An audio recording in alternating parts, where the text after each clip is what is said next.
Somos Latinoamérica, no lo olvidemos nunca más. Somos Latinoamérica, no lo olvidemos nunca más. Somos Latinoamérica. Hola a todos y a todas, hoy tenemos un programa especial. No lo tenemos a Osvaldo por problemas de agenda, pero tenemos una sorpresa muy linda. Hemos tenido una entrevista hermosísima a Carla Perelló, una periodista argentina radicada en San Pablo, que escribió sobre la propuesta legislativa ahora del gobierno acá de Brasil de la escala 5x2, 5 días de trabajo y 2 días de feriado, una cosa que realmente hace a todos los trabajadores, a las familias y a la calidad de vida.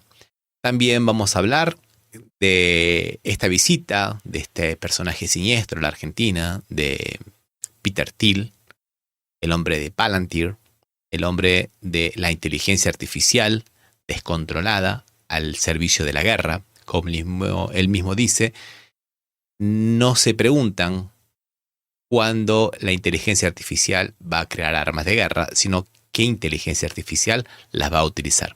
Bueno, todo esto y mucho más tendremos en este programa, pero ya pasamos a la entrevista que le hicimos a Carla y espero que la disfruten. Estamos con Carla Perelló, una periodista radical en San Pablo ahora. ¿Qué tal, Carla? ¿Cómo te va? ¿Cómo estás? Buenas tardes, muchas gracias. Periodista internacional, feminista argentina con base en San Pablo. Exactamente. ¿Qué tal? ¿Qué sí. presentación? Exactamente, sí. Bueno, vamos a hablar de la escala 6x1 y un poco también de la situación laboral acá en Brasil. Uh-huh. Se ha puesto ahora en la discusión política, en la agenda política, esto de Brasil, de la agenda 6x1. Y está en el Congreso tramitando una ley. Explícanos a la gente que no vive en Brasil, ¿qué es esto de la escala 6x1? Bueno, en la Constitución de Brasil justamente está establecido cómo funciona el régimen laboral, ¿no? En el artículo 7 específicamente lo que dice que la jornada laboral es de 44 horas y se establece por digamos, un máximo de 8 horas para trabajar por día y se determina que puede haber un día solamente como mínimo, ¿no? Eso es dependiendo siempre del convenio colectivo de trabajo, ¿no? Y una serie de cosas, pero que por lo menos es un día, preferentemente el domingo, remunerado para el día de descanso. Solamente eso. Recordemos que la Constitución de Brasil puede parecer moderna, pero tiene 38 años. Exactamente, fue escrita en 1988, si no me equivoco, ¿no? En esos años que hubo una asamblea constituyente, después del periodo de la dictadura, ¿no? Y demás. Entonces, en ese momento se discute, digamos, la Constitución y se establece este régimen laboral que bueno, que parece que hay algunas personas que no están muy contentas con trabajar 6 días, ¿no? Eso es la escala 6x1. Trabajar 6 días y descansar solamente 1, ¿no? Vos escribiste un artículo muy bueno para la revista Crisis. Sí. Acá lo estamos viendo. Uh-huh. Y en tu artículo vos comenzás hablando de un empleado de farmacia que hizo un video y se viralizó. Contanos cómo fue la historia. Sí, bueno, a mí en realidad yo llegué al video de él, me gustaría contar un poquito de eso, porque fue cuando yo llegué acá también a Brasil. Yo ya conocía a Brasil, empecé a venir por primera vez en 2022, pero bueno, uno tiene sus prejuicios, ¿no? También, y va conociendo a medida que va visitando y va conociendo más gente y más un poco la historia y viviendo, ¿no? En el día a día. Y yo empecé a percibir que la gente de acá trabajaba mucho. Sí. Muchísimo.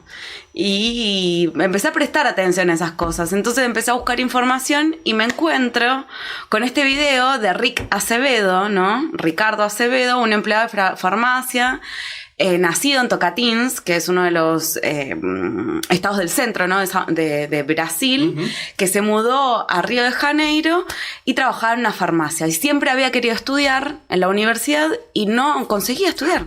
No conseguía organizar su vida y un día, cansado de esa situación, un domingo, él ya publicaba, tenía algunos seguidores en TikTok, publicaba cosas sobre Beyoncé, porque ama a Beyoncé, y algunas cosas sobre política, pero muy poco.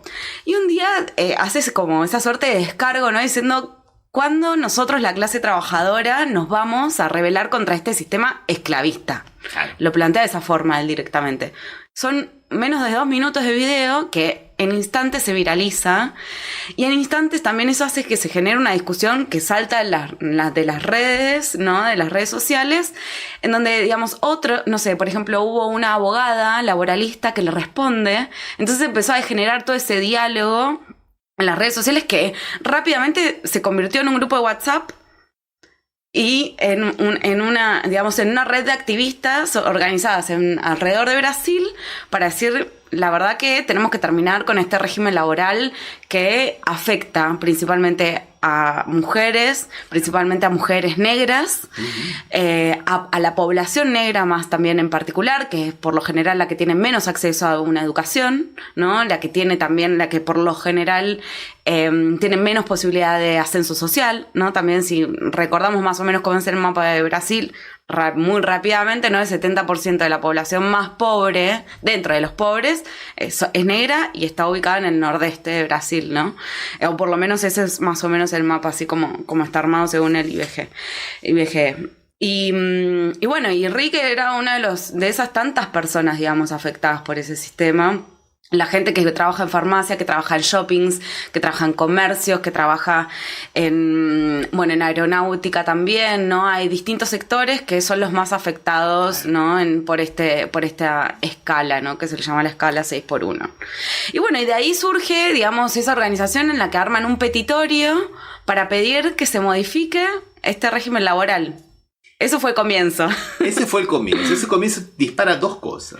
Por un lado, un poco que esa demanda la toma un partido de izquierda y no el Partido de los Trabajadores, que es el partido del gobierno. Eso también indica un poco lo que es el trauma del Partido de los Trabajadores llamado Junio del 2013, donde le huele mal todo lo que sea reivindicación, por más justa que sea, porque termina, lamentablemente, no es un proceso, digamos, de causa y efecto, pero es un proceso en el cual termina el derrocamiento de Dilma Rousseff. Total. No quiere decir que junio fue la causa, pero sí fue todo un proceso que termina después encaminándose por un lado, enveredándose por otro lado. Entonces hay un poco, por eso al principio el Partido de los Trabajadores lo vio un poco con desconfianza, ¿no? Pero el PSOL, que es aliado del Partido de los Trabajadores, sí lo toma, ¿no? Que es escisión y aliado, ¿no? Exactamente, es verdad. Las dos cosas.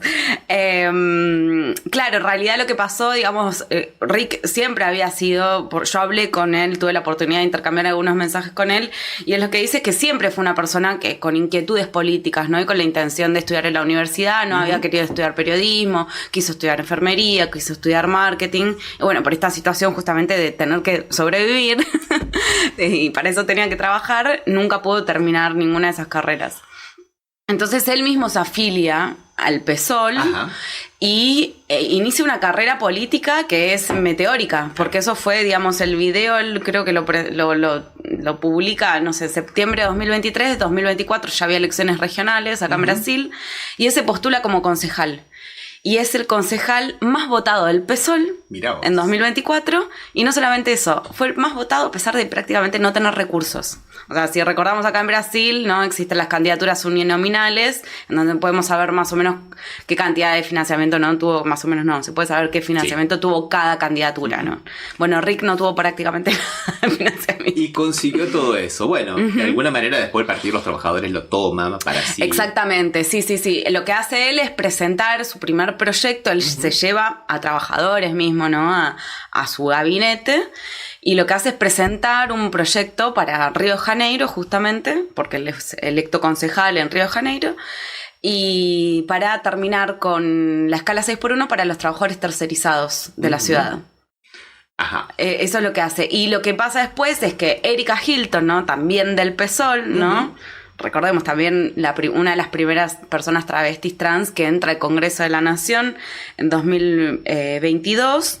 ella toma esa iniciativa, digamos, y la lleva como una propuesta de enmienda constitucional al Congreso de la Nación, pero la lleva como a un extremo, ¿no? Diciendo, bueno, yo quiero 36 horas de trabajo, no quiero 44 y quiero un 4x3. No quiero ni un 5x2, no. Sabemos muy bien que la negociación, ¿no? Va a llegar al medio término, ¿no? Ya existían proyectos de modificación. Uno de ellos era de Reginaldo López, que es un histórico también, diputado del Partido de los Trabajadores, justamente, pero siempre estuvo cajoneado, digamos, ese proyecto. Y bueno, durante todo el año pasado, ¿qué hizo el PT? Yo creo que lo que hizo el PT un poco fue como sondear a ver cómo se movía esta demanda, ¿no? Y la verdad que Erika Hilton la presenta en febrero del año pasado y tiene un gran impacto.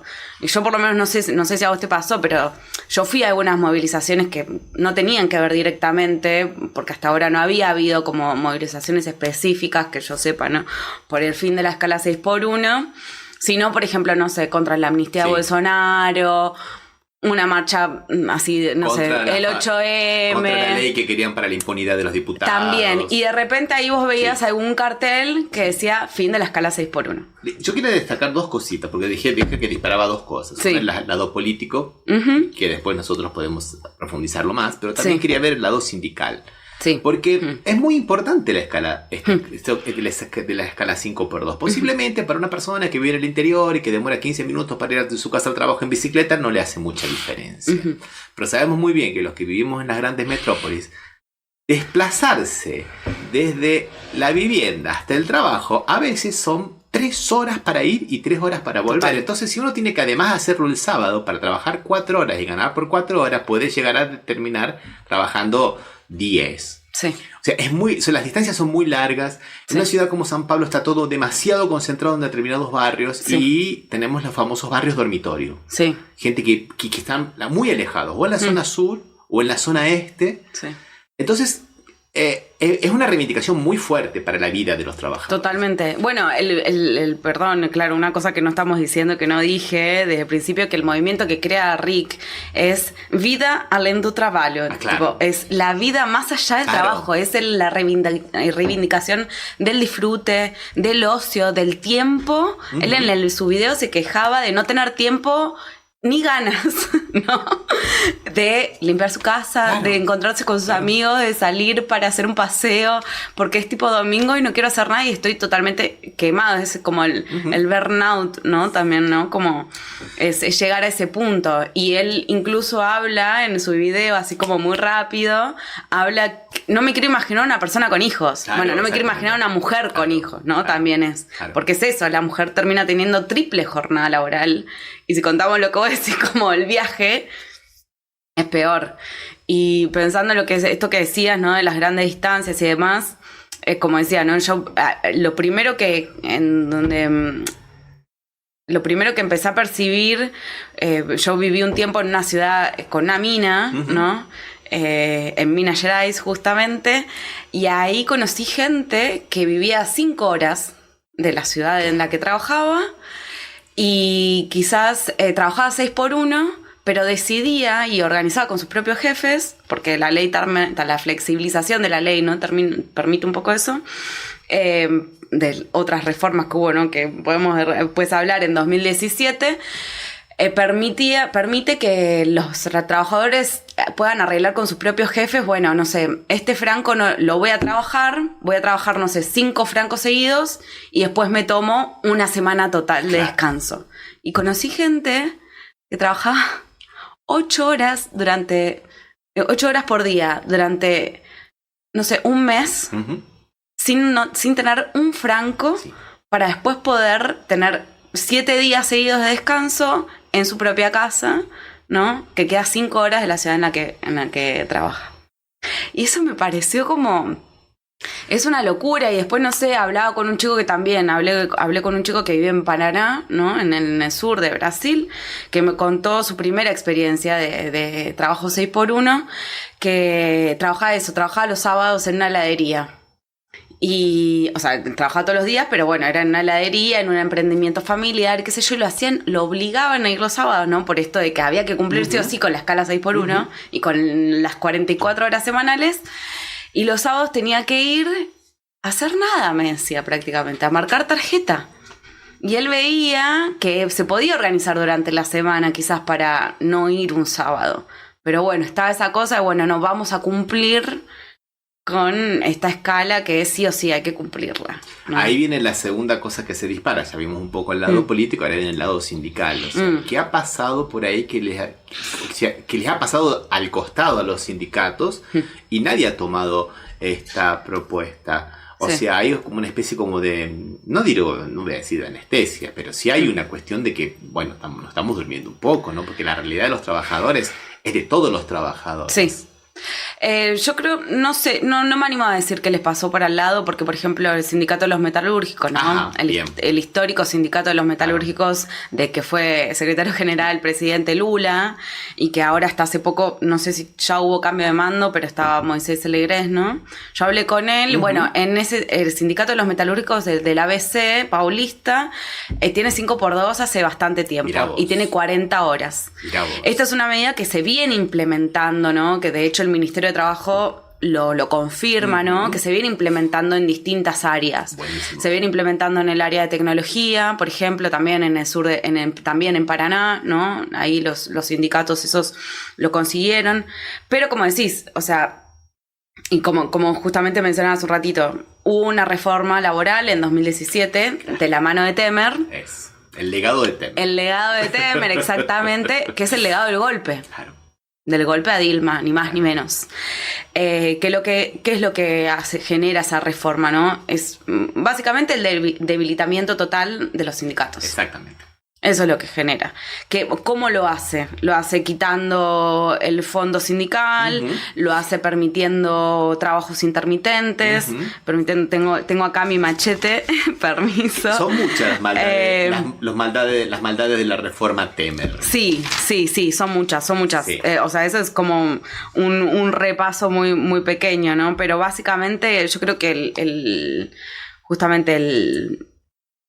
me perdí acá donde lo tengo, pero bueno, no importa. Pero básicamente, justamente, la quita del fondo sindical, ¿no? Justamente este chico Lucas lo vuelvo a traer porque él me contaba, ¿no? Que justamente como no existe esta obligatoriedad, a vos, muchos jefes están como en la obligación casi de preguntarle a sus trabajadores si quieren hacer su aporte. Y ahí está, como esa cosa que se genera entre una tensión. Genera una tensión necesariamente a veces entre patrón y trabajador, ¿no? Che, ¿te vas a afiliar? Che, ¿vas a aportar a tu sindicato? Imagínate que te venga el jefe, ¿viste? Te estoy esperando. A todo eso andás sumándole una campaña mundial, pero que se dio muy fuerte. Antisindical, claro. Exactamente, en América Latina antisindical, ¿no? Donde los sindicatos son los problemas.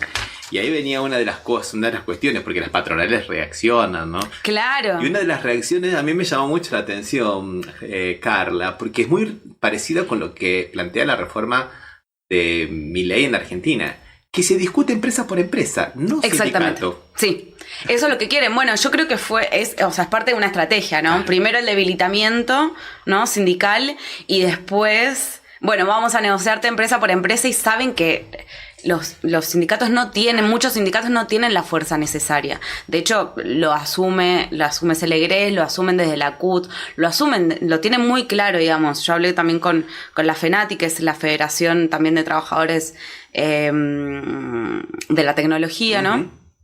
Y ellos mismos también planteaban esto. O sea, nosotros no queremos que se implemente sindicato por sindicato, porque sabemos que hay muchos sindicatos que no tienen la fuerza para hacerlo. Claro, mira vos. Esa atomización también que hay de sindicatos acá en Brasil, claro, lamentablemente, sí, también. Es una cosa que no ha favorecido. Y bueno, y algunas centrales sindicales lamentablemente han sido bastante más, como diríamos en términos carneras prooperarias, ¿no? Sí. No, yo creo que... No hace falta decir cuáles son, pero todo el mundo... No, pero esto, ¿no? Después, por ejemplo, el 15 de abril hubo una movilización, ¿no? Que fueron a Brasilia, bastantes sindicatos, ¿no? La CUT, la CBS también. Bueno, hubo creo que unas 15.000 personas ahí que se reunieron, hicieron un plenario de delegados, de trabajadores, y le entregaron un petitorio, digamos, a Lula también de reivindicaciones entre los que se encuentra, digamos, la escala 6x1. Yo creo que hay bastante conciencia por parte de los sindicatos, pero sí noto como esa cosa también de, bueno, el sindicato fuerte, el sindicato que, esto es una lectura mía, ¿no? Sí, pero sí. Me da esa sensación de que el sindicato fuerte, que llega, que consigue cosas, no va a tomar el protagonismo. Me da esa sensación como que, porque aparte también me parece que es parte también de esto que vos decías, de la estigmatización que hay hacia los sindicatos, claro. Y que esto este movimiento es parte de un movimiento ciudadano. Por más de que ahora tenga el nombre de un partido, ¿no? Que Acevedo esté todos los días al lado de Erika Hilton y vaya al Congreso, ¿no? Porque ahora se está discutiendo ya en el Congreso, ¿no? Entonces están todos ahí atentos y atentas, pero eso, me parece que un poco pasa eso, que hubo una serie de movimientos que no les permiten a veces a los sindicatos, no por justificarlos, ¿no? Pero no les permiten tomar el protagonismo. Muchas veces puede ser que haya alguno que no quiera, que les quede cómodo, digamos, esa posición. Y bueno, y creo que también es eso, o sea, como bueno, nosotros conseguimos y logramos negociar con nuestras propias patronales, vamos a intentar como colaborar con el resto de los sindicatos, pero tampoco nos podemos mover un montón porque pasado mañana lo podemos perder. O sea, si esta discusión no se gana, pasado mañana siempre hay más posibilidades, ¿no? Claro, que haya más retrocesos antes que avancen, ¿no? Lamentablemente. Recordemos que en el 2018 se eligió el Congreso más conservador y antiderechos de la historia. Claro. Hasta el 2022. Sí. Que se eligió uno peor todavía. Exactamente. Que se eligió uno peor. Sí. O sea, que venimos mal en materia de legislativa y uno ve por ahí... y bueno, eso también que estaba relacionado con esto, que pues, me parece que es interesante. A ver, vos decime si es así o no. El hecho de que el Partido de los Trabajadores no lo haya tomado en un inicio ha generado una especie de debate muy interesante y muy intenso, transversal. Sí. Entonces ahora cuando el Partido de los Trabajadores lo toma, no es una simple medida electoral. Ya es todo un trabajo muy, pero muy elaborado a nivel de discusión pública, y lo veo mucho por los parlamentarios que se están oponiendo con los argumentos más irrisorios, porque cada uno te dan gracia. Sí, yo creo que hubo mucho trabajo. De hecho, bueno, también hablé con Reginaldo López, ¿no? Que decía que fue uno de los diputados que ya había presentado hace tiempo ya un proyecto por el fin de la escala 6x1. Y él lo que me explicó fue que se hizo una reunión, como había estos distintos proyectos, que se hizo una reunión junto con la presidencia, con Boulos, Lula también, ¿no? Boulos creo que también está impulsando bastante, claro. ¿No? Que desde el año pasado fue nombrado como secretario general de la presidencia y es la dirigencia del PSOL. Una persona que también viene de los movimientos sociales. Exactamente. Entonces me parece que esa atracción también... Ese movimiento, ¿no? Que hizo, me parece, el gobierno de Lula para tener de cara a la campaña, ¿no? Una persona más cercana a los movimientos, ¿no? Esa postura nomás. Y que vamos a decirlo sinceramente, le ha dado un aire diferente al gobierno y al propio Partido de los Trabajadores, que a veces parecía que tenía pensamiento... Estaba un poco enclaustrado, ¿no? El pensamiento de los años 80, a claro. veces, ¿no? Sí. Y con bueno... todo el cariño y respeto que tenemos... Obvio. Por el Partido de los Trabajadores. No, lo que hicieron fue eso, fue una reunión, ¿no? Con los distintos sectores y, o sea, como estaba también el proyecto de Hilton, ¿no? Como decíamos, plantea 36 horas y 4x3. O sea, trabajar 4 días, descansar 3. El de López era 40 horas semanales y 5x2. Entonces... o 36 creo que también era 36 y 5x2, pero con una implementación progresiva a lo largo de 10 años. Ahora, ¿qué fue lo que decidieron? Negociaron y dijeron, bueno, esto, o sea, sabemos que el gobierno de Lula es un gobierno multipartidario, ¿no? Sí. Tiene representación desde el Centrão hasta justamente el propio PT e incluso, ¿no? el PSOL, ¿no? Que podríamos decir que es como el partido más a la izquierda, ¿no? que hay en este momento. Entonces, Lula o el gobierno, digamos, para poder tener apoyo o generar una atracción dentro del Congreso, también necesita el aval de sus propios, de los propios ministros, ¿no? Que van a ser los que negocien también, más allá de que exista diálogos directos, están esos diálogos indirectos también entre los partidos.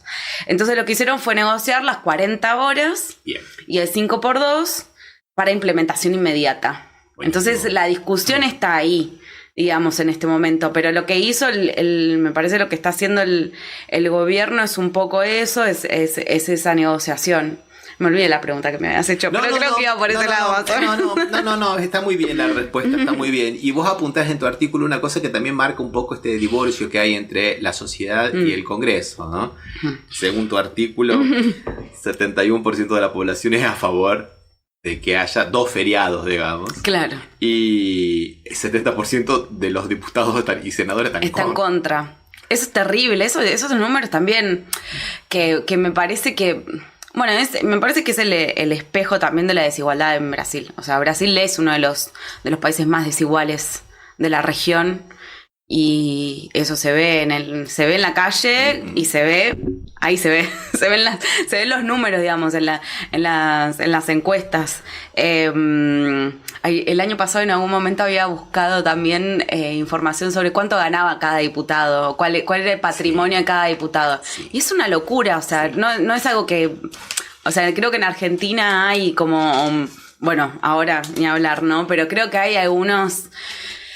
como empresarios, ¿no? Devenidos en políticos, ricos, pero acá es mucho, o sea, la clase, la élite política, económica, está realmente en el Congreso y bueno, y ahí se ve, digamos, pero ¿dónde está, digamos, el problema? Está justamente en eso, o sea, este es un año electoral. Claro.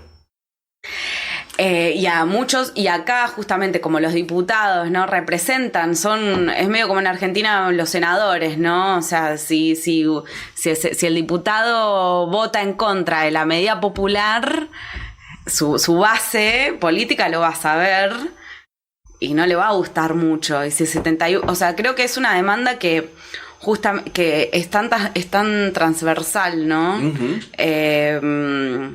Porque afecta. Quizás a veces no le afecta a la persona directamente, pero no sé, le afecta a la mamá de la familia, le afecta al hijo, le afecta al padre, ¿no? Al tío, a la hermana, ¿no?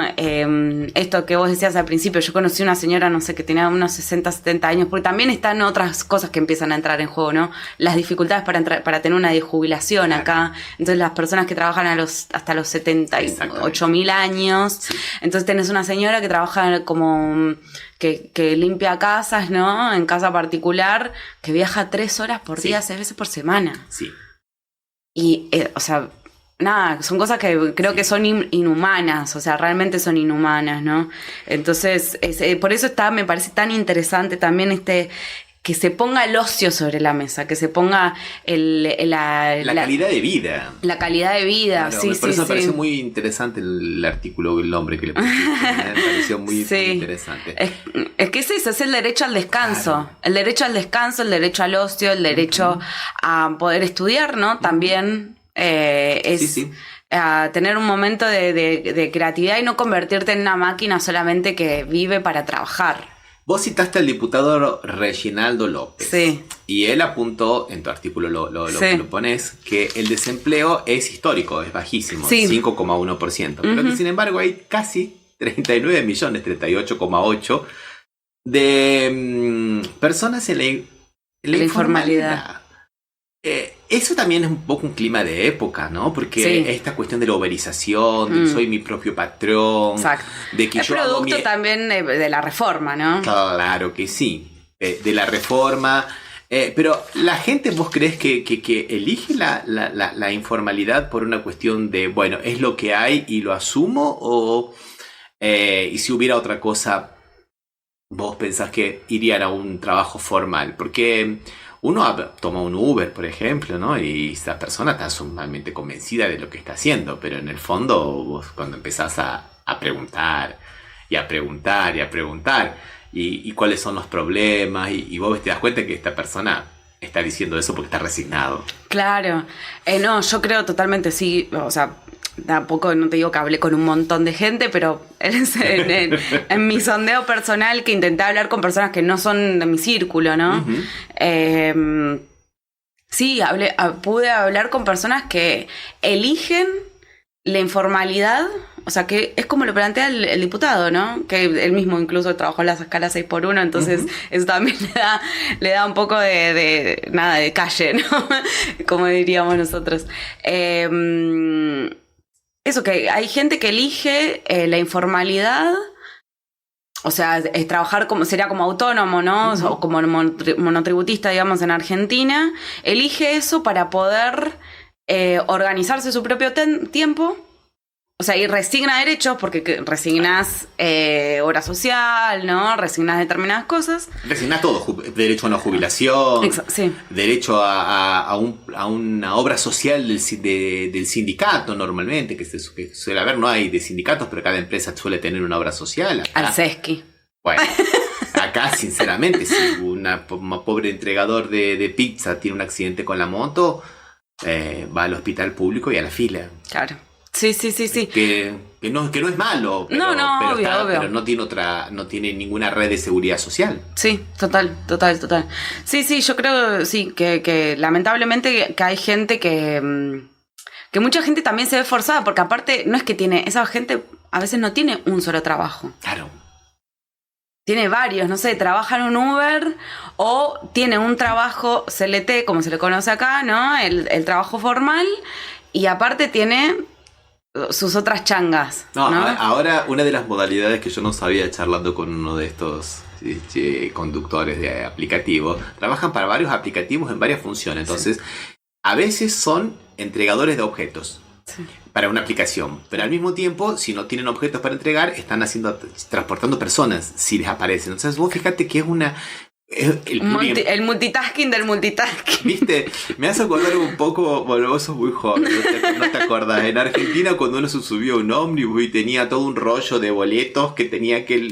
sí, no, pero yo llegué. El colectivero te cobraba, te daba el boleto, te decía dónde tenías que bajar. El hombre hacía todo. Sí. Esto está más o menos en ese sentido. Y supuestamente en el nombre de la libertad de emprendedurismo, claro, y de ser el propio patrón. No, a ver, creo que hay mucha gente que sí, que le llegó ese discurso, que está convencida también de ese discurso, que eso te da libertad y que es mejor y bla, bla, bla. Porque, como decías vos, ¿no? Es parte del clima de época también.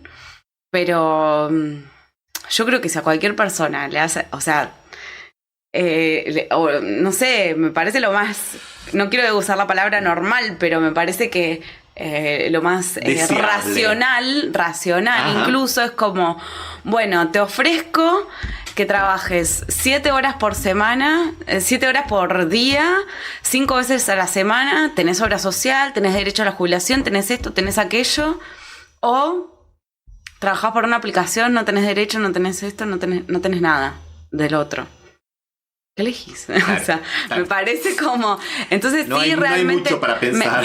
Pero aparte, porque ¿cuál es el problema igual? Hay otro problema, que el salario, porque hay que aclarar también que la propuesta de enmienda constitucional, y que otra cosa que también hizo Lula, que fue presentar un proyecto de urgencia para presionar al Congreso, uh-huh, ¿no? Claro. Es sin reducción de salario. Sí. Porque también pasa eso, que el salario es muy bajo. El salario acá, el salario mínimo en Brasil es de 1.621 reales. Uh-huh. No sabría pasarlo a pesos en este momento, pero es más o menos eso. Y lo que ganan las personas que trabajan dentro del régimen formal, más o menos, ¿no? De 6 veces por semana, con 8 horas y qué sé yo, es de 2.200 reales, uh-huh, que son, acá me lo anoté, ese sí me lo anoté, 611.000 pesos. Claro. Está bien, o sea, no es lo mismo pagar allá en Argentina que para acá, pero más o menos, ¿no? Para tener una idea. Es muy bajo, es realmente muy bajo ese salario. O sea, no llega ni a ser 2 salarios mínimos, ¿no? Porque 1.600 a 1.200 es muy poca plata. Entonces, también, o sea, las personas eligen trabajar como autónomas porque saben que quizás trabajan más horas y resignan un montón de derechos, pero para el día a día tienen más plata. Sí, eso es verdad. Eso es verdad. Le rinde más, y tienen posibilidad, eligen autoorganizarse su propio tiempo y ganar un poquito más de plata. ¿Eso te permite pensar en el futuro? No. No te permite. No, porque lamentablemente ellos van a poder trabajar 16 horas por día hasta que tengan 40 años. Después el cuerpo empieza a cobrarte, a pasarte factura, ¿no? Exactamente, sí. A veces da mucha tristeza. Yo estaba viendo un reportaje así espontáneo en Buenos Aires, una persona de 63 años que estaba repartiendo en bicicleta y hacía 4 horas que se iba a su casa porque había tenido un pedido para repartir. O sea, también tenés esa, ¿no? Claro. Que si la economía no funciona, esas tampoco son salidas. Vos estás siendo, digamos, el riesgo es tuyo. Sí. El riesgo de que haya, el riesgo económico es tuyo, no del patrón. Sí. Entonces es una justamente hay un acá las patronales están muy convencidas de lo contrario, pero bueno. No, me gustaría contar un poco de eso, de algunos números, ¿no? Ahí que plantean ellos.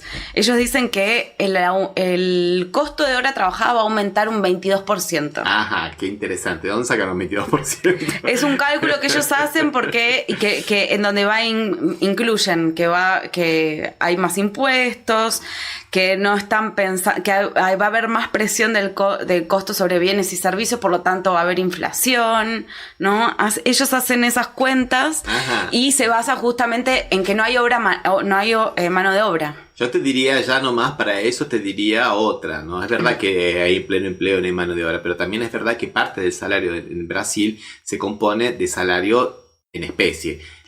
Te dan el transporte, te dan un ticket de alimentación y muchas otras cosas más. Que bueno, que si trabajas un día menos, también es menos, ¿no? O sea, ya comenzamos a compensar. Claro, mira. ¿Lo colocaron en la ecuación? Es bueno eso. Me parece que no. Ya que vamos a contar, contemos todo, ¿no? Sí.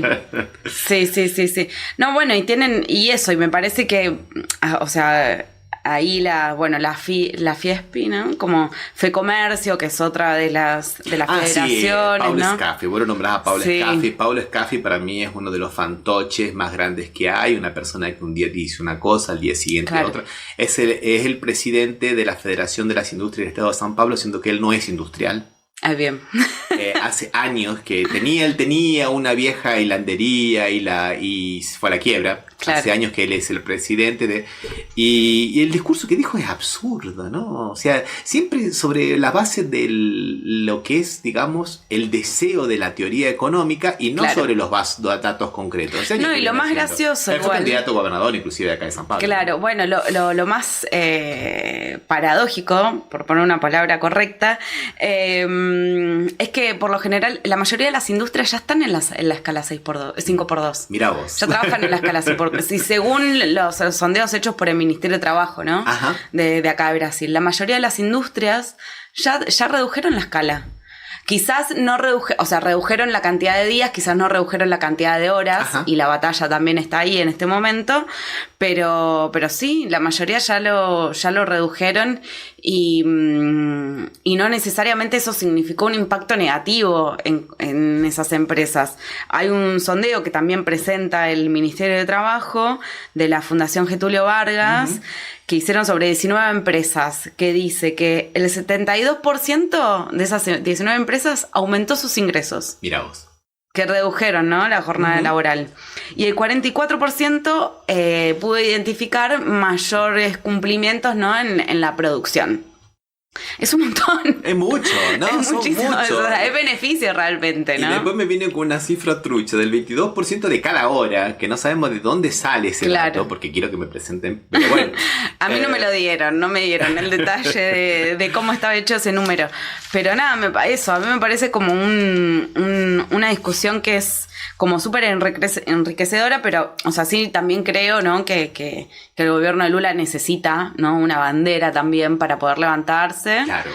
Para este año, ¿no? Recordemos que Lula quiere ir por su 4º mandato, que no es poca cosa. Que no es poca cosa. recién justamente también estaba leyendo, o sea, es un señor grande, ¿no? Ya, perdón que lo diga, yo lo que... Pero digamos, va por su cuarto mandato, tiene ¿cuántos ya? No 85, claro, 85 años, ¿no? Tiene una historia, creo que es uno de los máximos líderes de América Latina, que es un estratega realmente, es admirable, la forma de pensar que tiene, la forma de negociar que tiene, ¿no? Pero también me parece muy inteligente que haya tomado una demanda de este tipo para este año, para su campaña. Primero en este contexto internacional, ¿no? Teniendo en cuenta eso. Ahí está, porque también es una cosa interesante y ahí creo que ya podríamos más o menos ir finalizando, porque hay un contexto internacional de pérdida de derechos donde, por ejemplo, vemos en Europa que cada vez más países están elevando la edad de la jubilación y tratando de quitar derechos y hay toda una cuestión ahí geopolítica, no vamos a entrar en eso, pero que la termina pagando la población y lo que era lo que conocíamos como el estado de bienestar. Lo mismo está pasando en Estados Unidos. Pero por ejemplo, en México, Claudia Sheinbaum por el camino contrario. Ha hecho una política de valorización y ha hecho también, lo ha negociado más. Hay una escala también de 40 horas trabajadas que se va a dar más paulatinamente, pero también fue en el mismo sentido. Y lo mismo Petro en Colombia. O sea, es interesante cuando miramos el panorama completo, ¿no? Sí, total. Bueno, Lula justamente, a mí también me llamó mucho la atención la autocrítica, ¿no? Que hizo el otro día también en uno de los encuentros de los que participó en Europa, que él decía, la izquierda muchas veces llega al gobierno como proponiendo cosas como súper audaces y después llega al gobierno y termina no haciendo por miedo de lo que puede llegar a decir un empresario, ¿no? Y qué sé yo, y eso genera mucha frustración en la población. Lo vivimos en Argentina, ¿no? Y siento que parece que la derecha ahora está disruptiva y parece que son las que proponen cambio. Y eso es lo que planteaba él también, ¿no? Como, bueno, nosotros terminamos siendo los conservadores, ¿no? Que es un poco la lectura que se viene haciendo también en general.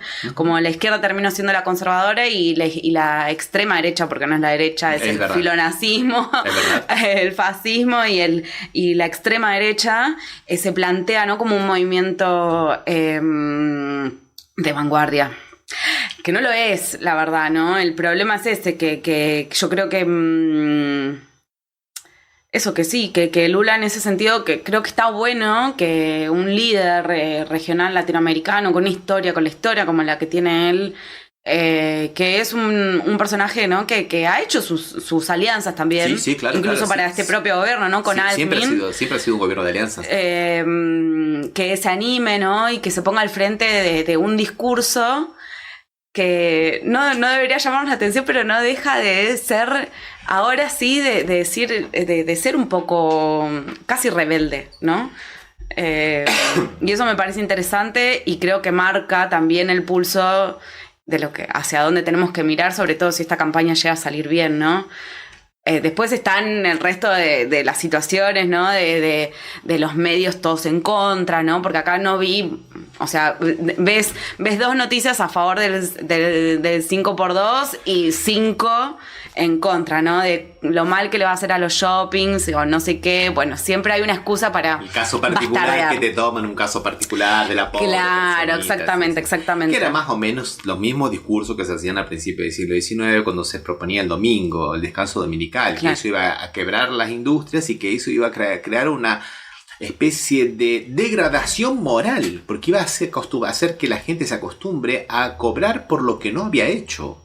Fíjate en qué términos lo planteaban. Y cada vez que se plantea, por ejemplo, la jornada primero de 12, después de 8 horas, que los niños no trabajen, cada vez que se van planteando históricamente estos términos aparecen siempre indefectiblemente los mismos discursos. Sí, es lo último y esta reflexión, pero que también no podía poner más cosas en la nota, ¿no? Ya porque tiene un límite, pero haciendo la producción, ¿no? para esta nota, me encontré con una historia porque varias personas me venían decían lo mismo con la esclavitud. Claro, si terminamos con la esclavitud, que Brasil fue el último país en la región en terminar con el régimen esclavista. 1889. Exactamente, tarde, ¿no? Bien tarde. Muchas personas que me decían lo mismo decían con la esclavitud. Claro. va a quebrar Brasil. Exactamente. Y yo decía, no puede ser. O sea, capaz que es un decir. Y no, y realmente hay una historia que no me acuerdo ahora en este momento donde sucedía, creo que era, no sé si era en Bahía, ¿no? O en Minas, creo que era en Minas, que un grupo de esclavos habían querido hablar con sus dueños y decirles, queremos un día más para poder tocar música y cantar, tener nuestro momento de ocio. Sí.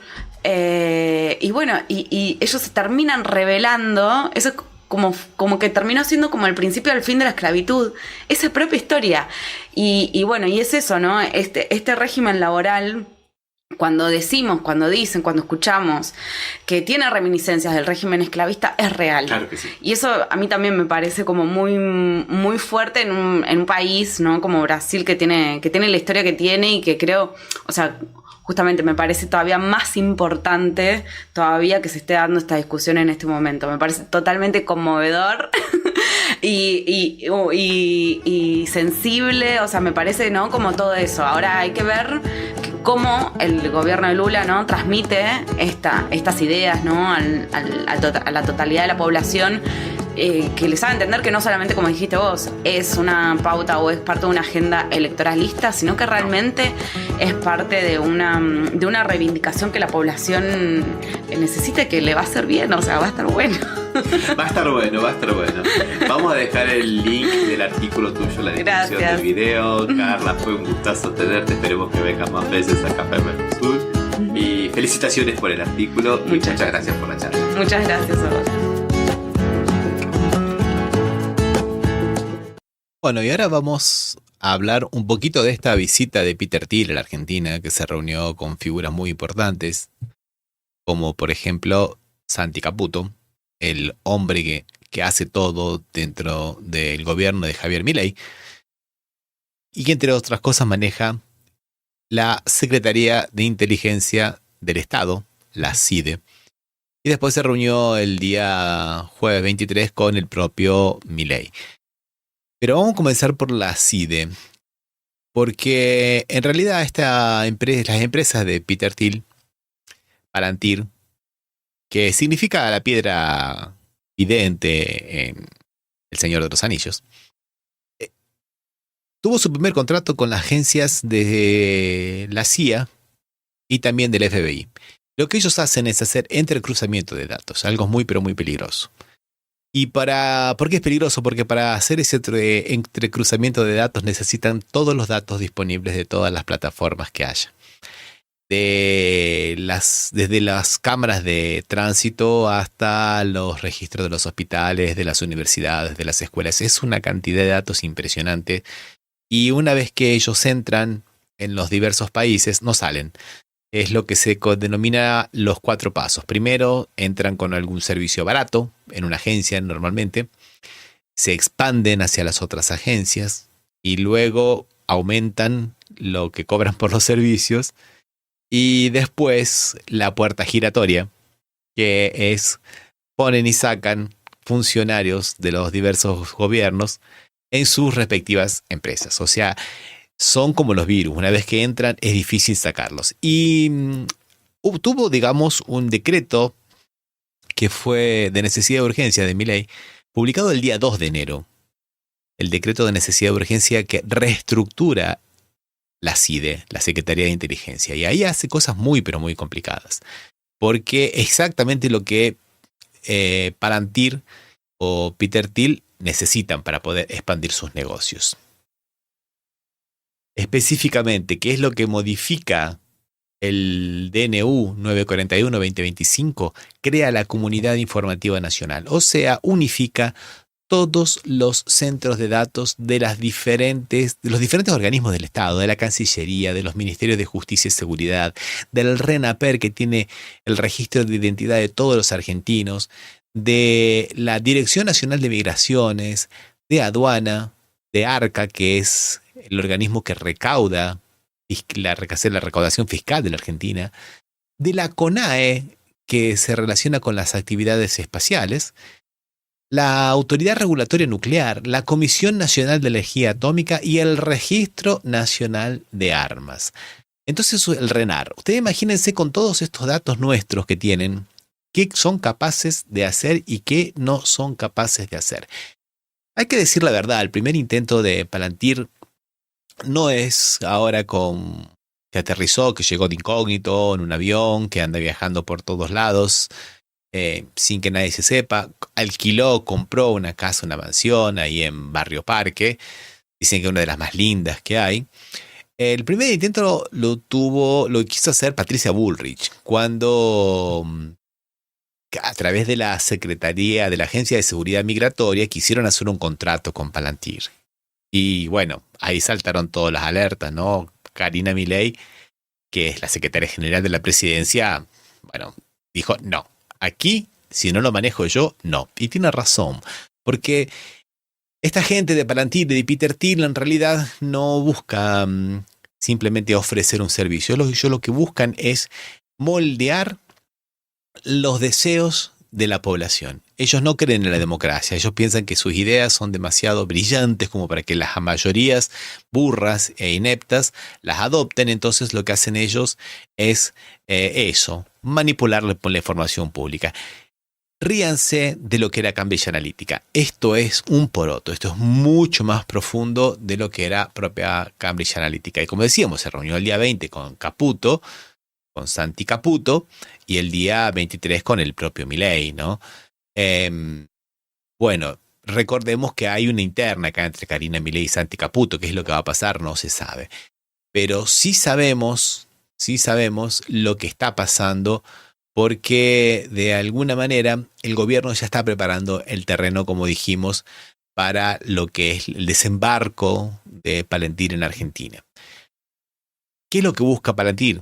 Bueno, todo el mundo dice las cosas que tiene Argentina: vaca muerta, litio, minerales, entre ellos principalmente el cobre, pero también el refugio en la Patagonia. Se dice que Peter Thiel, al igual que muchos billonarios, están buscando un terreno en la Patagonia porque supuestamente dicen que sería un lugar que ante una posible catástrofe nuclear no sería alcanzado. Y como el gobierno viene, digamos, poniéndole la alfombra roja legal para el desembarco de Palantir y de Peter Thiel y de otros multimillonarios, bueno, lo primero que hizo fue la reforma ahora de la ley de los glaciares, que los glaciares eran entendidos como cuestiones estratégicas, y ahora no más. Ahora van a ser protegidos solo los que cumplan una función hídrica efectiva. Y lo que antes estaba reglamentado, mejor dije, por la nación, ahora va a ser por las provincias. Saben muy bien que las provincias están todas apretadas de dinero, desesperadas de dinero, por lo mismo que hace Milei, que no les repasa las partidas presupuestarias que le corresponden para tener el famoso y falluto déficit cero. Entonces, lo que era el IANIGLA, que era ese organismo estatal, pierde poder vinculante. Con esto, amigos, los glaciares quedan prácticamente a merced de la especulación de los poderosos. La segunda es la ley de la reforma de los bosques que está proponiendo, con lo cual es la vía libre para los desmontes y para el loteamiento en zonas verdes. O sea, donde había un bosque, bueno, no hay más bosque. Ahora le ponemos fuego, pasamos después la regla, delimitamos el loteo y viva la pepa. Esto está siendo todavía cuestionado en el Congreso, pero hay muchas posibilidades de que sea aprobado. La reforma de la ley de tierras es otra cosa también, otra, digamos, valla que tienen los extranjeros para adquirir tierras que Milei está, digamos, derribando, desprotegiendo a la Argentina. El proyecto de reforma de ley de tierras elimina el tope de 15% de tierras rurales que pueden quedar en manos de los extranjeros. Y además también termina con el límite de 1.000 hectáreas por persona. Recordemos que un emir de Qatar hace poco tiempo compró 10.000 hectáreas en la Patagonia. El principal terrateniente en la Argentina es un italiano, es Benetton, o la familia Benetton. Y después tenemos el caso paradigmático ya del gran pionero que es Joe Lewis, que se compró fraudulentamente 12.000 hectáreas en 1996 en Lago Escondido. No permite el acceso al lago. Está a muy pocos kilómetros de la frontera del límite, mejor dicho, con Chile. Ningún extranjero puede tener tierras cerca de los límites porque son zonas estratégicas, y Joe Lewis la tiene. ¿Y qué hizo este gobierno? En enero ahora del 2026 se cumplían 30 años desde que compró las tierras y dejó sin efecto la demanda, y un juez homologó el acuerdo y no se apeló. O sea, estamos favoreciendo la entrada de Joe Lewis y también de todos los bienaventurados multimillonarios que quieren habitar el suelo argentino. Pero también hay otra cosa que es muy importante, que está en este momento tramitando también en una especie como de furia legislativa que tiene el gobierno entreguista de Milei, es el proyecto de la reforma electoral. Que entre otras cosas, bueno, hay cosas que son más simples, por ejemplo, limitar las pasos. Sabemos muy bien que La Libertad Avanza, o por lo menos el sector de Karina Milei de La Libertad Avanza, no tiene muchos problemas internos porque impone un verticalismo muy pero muy grande. Pero los otros partidos, como el partido peronismo, por ejemplo, o el propio PRO, sí pueden tener que dirimir sus internas en las pasos. Bueno, se eliminan las pasos. Pero una de las cosas más importantes es ficha limpia, con lo cual se le da poder a los jueces. Ficha limpia por el cual ningún candidato puede estar condenado en segunda instancia. Con lo cual el época del lawfare en Argentina, o en Brasil, o en cualquier país latinoamericano, es un arma de doble filo.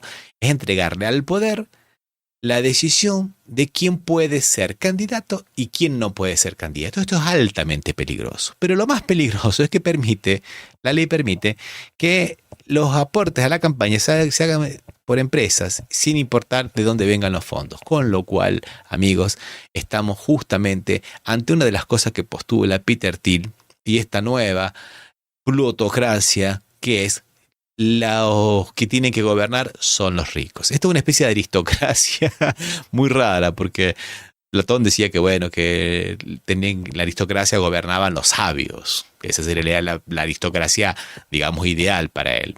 Esto Peter Thiel hace una lectura más o menos, y su grupo, ¿no? Más o menos rara, porque dice que tienen que gobernar los que tengan información.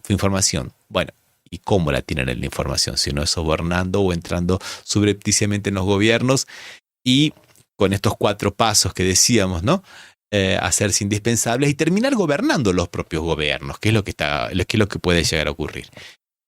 Bueno, entonces ahora esta gente va a poder poner dinero en la campaña para que haya los puestos electivos.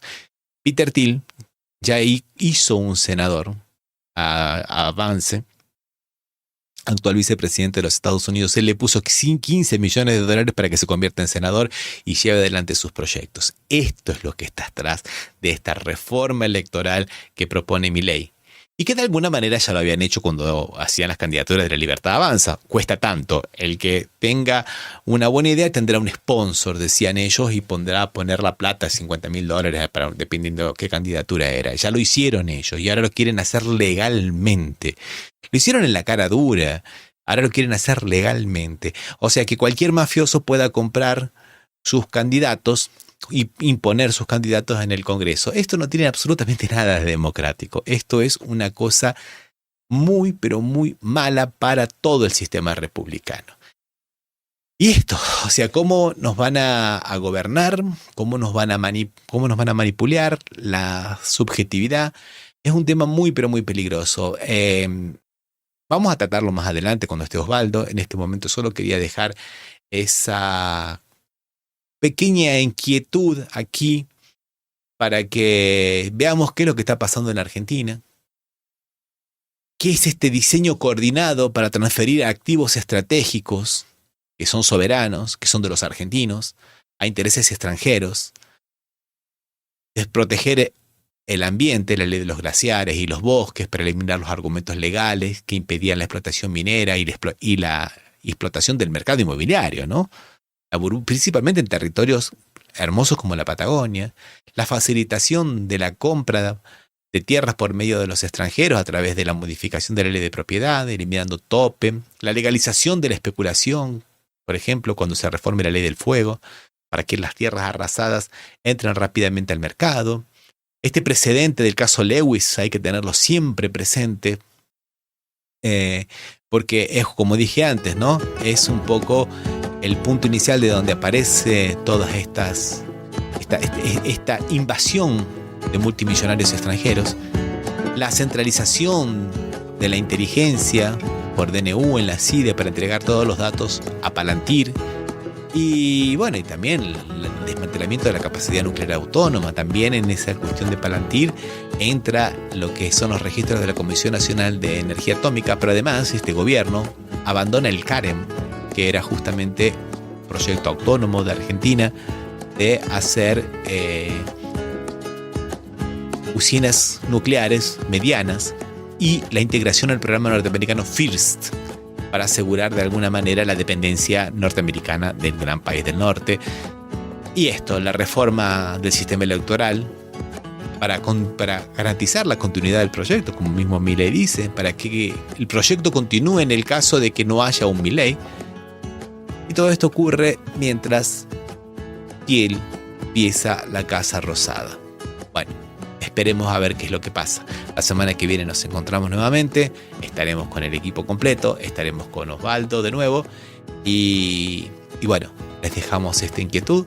Agradecemos de nuevo a Carla por la entrevista hermosa, a todos ustedes por habernos acompañado, por los comentarios que dejan, por las críticas que dejan. Le mandamos un abrazo muy grande al doctor de Petris del blog arrabaljurídico.blogspot.com, a Sergio Rossi de la revista de Puño y Letra, que nos publicó un artículo sobre Peter Thiel muy pero muy interesante. Invitamos a que lo vean, y hasta la próxima.